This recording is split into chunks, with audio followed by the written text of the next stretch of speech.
చెప్తున్నా, ఇప్పుడు కాదు ఇంకా ముందడుకుంటా.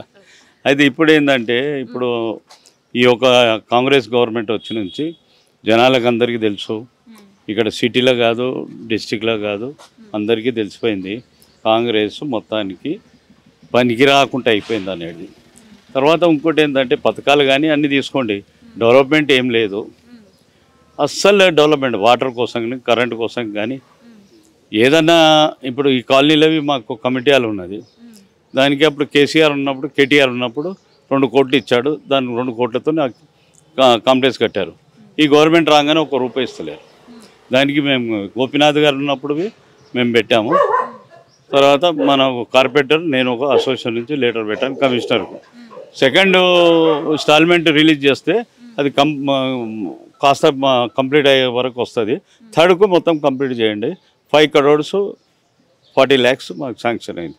అది గోపీనాథ్ గారు కష్టపడి దానికి యాక్చువల్లీ మాకు చెప్తే గోపీనాథ్ ఎక్కడ ఆత్మ ఉందో కానీ ఆయన మా ఆత్మశాంతి ఉంచాలి.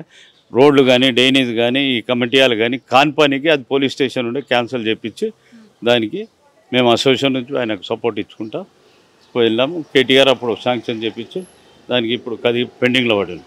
ఓ టెంపుల్ ఉంది, అది ఒక కొద్దిగా పెండింగ్లో పడింది. ఏదైనా కానీ ఈ గవర్నమెంట్ వచ్చి నుంచి ఏది పని చేస్తలేరు, అన్ని వర్కే పెండింగ్ వర్కే. అస్సలు ఏ వర్క్ చేద్దామని అంటే ఎక్కడా లేదు సరిగా. ఇప్పుడు ప్రైవేట్ హాస్పిటల్ సాధారణ గవర్నమెంట్ హాస్పిటల్ వేసిండు, ఇప్పుడు అవి సున్నాలు అయిపోయినాయి. ప్రైవేట్లో పోవాలంటే డబ్బులు కట్టుకోకుండా పరిస్థితి ఉన్నది బీదవాళ్ళకు. సో ఇట్లాంటి ఎన్నో రకాలుగా మనకు ఈ కాంగ్రెస్ గవర్నమెంట్ వచ్చి నుంచి చాలా నష్టపోయారు బీదవాళ్ళు కానీ మధ్యవర్తి కానీ చాలా నష్టపోయారు. సో ఇప్పుడు మళ్ళీ మీ ఓటర్లకి ఒక ఆయుధం ఎలక్షన్లో ఇప్పుడు గోపీనాథ్ గారు మంచి చేసింది కాబట్టి వాళ్ళ వైఫ్ని ఎట్లానే గెలిపిస్తామని చెప్పి జనాల్లో మొత్తం పబ్లిక్లో ఒక మార్పు వచ్చింది. మంచి మంచి స్పందన వస్తుంది. ఆమె మెజార్టీ మీద గెలుస్తుందని నాకు 100% హోప్ ఉంది. 100% గెలుస్తుంది.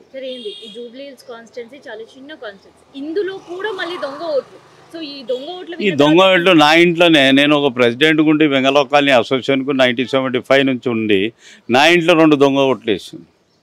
నా పేరు పెట్టి తండ్రి అని చెప్పి డూప్లికేట్. అది ఎంత దౌర్జన్యంగా ఎంత ఏంది ఇది ఇంత. రేపు ఇంకా రాబోయేది చూస్తుంటే పరిస్థితి ఎట్లుంటుందో అనిపిస్తుంది మాకు. అంటే ఇంకా 3 సంవత్సరాలు ఉందరా, ఇంకా 3 సంవత్సరాలు ఏమవుతుందో అనేది అందరూ భయపడుతున్నారు. నా ఇంట్లో 2 నా ఫ్యామిలీ మొత్తం ఉన్నారు. నాకు 2 కొడుకులు బిడ్డే అందరు ఫ్యామిలీ ఉన్నారు. అందరికి ఒక్కొక్క ఫ్లోర్ ఉన్నది. ఆ దాంట్లో 2 దొంగ ఓట్లు వచ్చినాయి.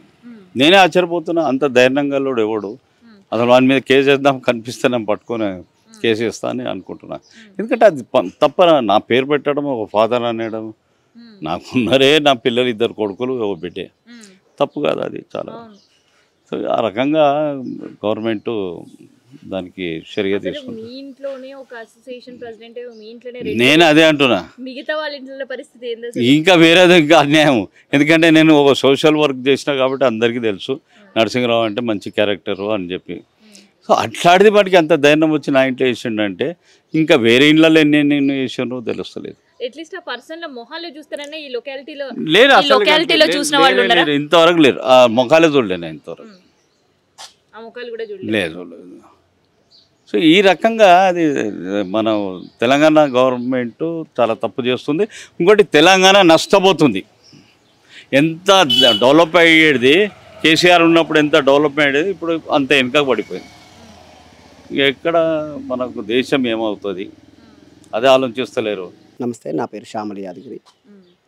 మేము గత 12 రోజుల ఈ ప్రాంతంలో తిరుగుతున్నాం, వెంకటరావు నగర్లో తిరుగుతున్నాము. సో ఎవరిని అడిగినా కూడా గోపీనాథ్ గారు చేసిన అభివృద్ధి కోసం మాత్రం చాలామంది చెప్తున్నారు.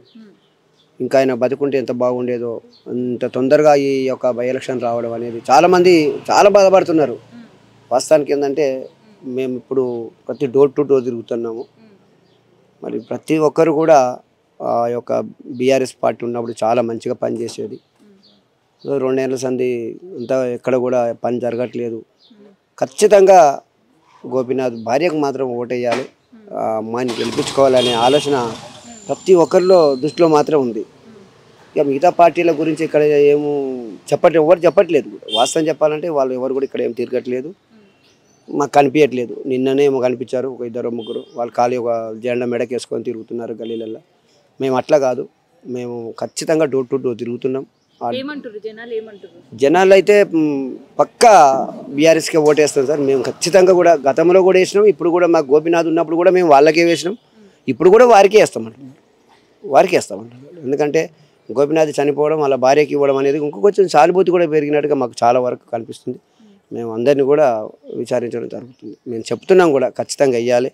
మళ్ళీ కాంగ్రెస్ గవర్నమెంట్ ఈ విధంగా మళ్ళీ ఇట్లా ఏమన్నా వస్తే ఈ ప్రాంతానికి వస్తే జనాలు టాకింగ్ అయితే ఒక కాంగ్రెస్ మీద చాలా వ్యతిరేకంగా మాత్రం మాట్లాడుతున్నారు. ఇంకొకటి ఇప్పుడు ఉన్న అభ్యర్థి, ఇప్పుడు ఏదైతే అభ్యర్థి నిలబెట్టారో ఆ అభ్యర్థి మీద మాత్రం చాలా వ్యతిరేకత ఉంది.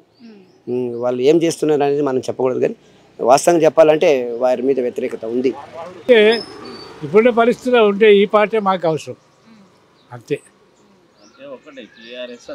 ఏ పార్టీ మీకు మంచి చేసింది? టిఆర్ఎస్ పార్టీ చేసింది. మాకు ప్రస్తుతం 10 ఏళ్ళ నుంచి జరిగిన పార్టీ టీఆర్ఎస్, అదే మాకు కావాలి అంతే. ఎక్కువ మాట్లాడేది ఏం లేదు. ఇక ఉండేది మాత్రం అది. జరిగిన దాన్ని మర్చిపోనికి వెళ్ళలేదు, సహకరించాడు, సంధించాడు, అందరినీ ఆదుకున్నారు టీఆర్ఎస్ పార్టీ. సో ఈసారి బై ఎలక్షన్స్లో మరి మీ ఓటు? ఇక అది మా పార్టీ అన్నాక ఇంకా ఓటు ఎక్కడ పోతుంది? ఏమన్నా మా పార్టీ అన్నాక ఓటు ఎక్కడ పోతుంది? ఓటు ఎక్కడ కదా.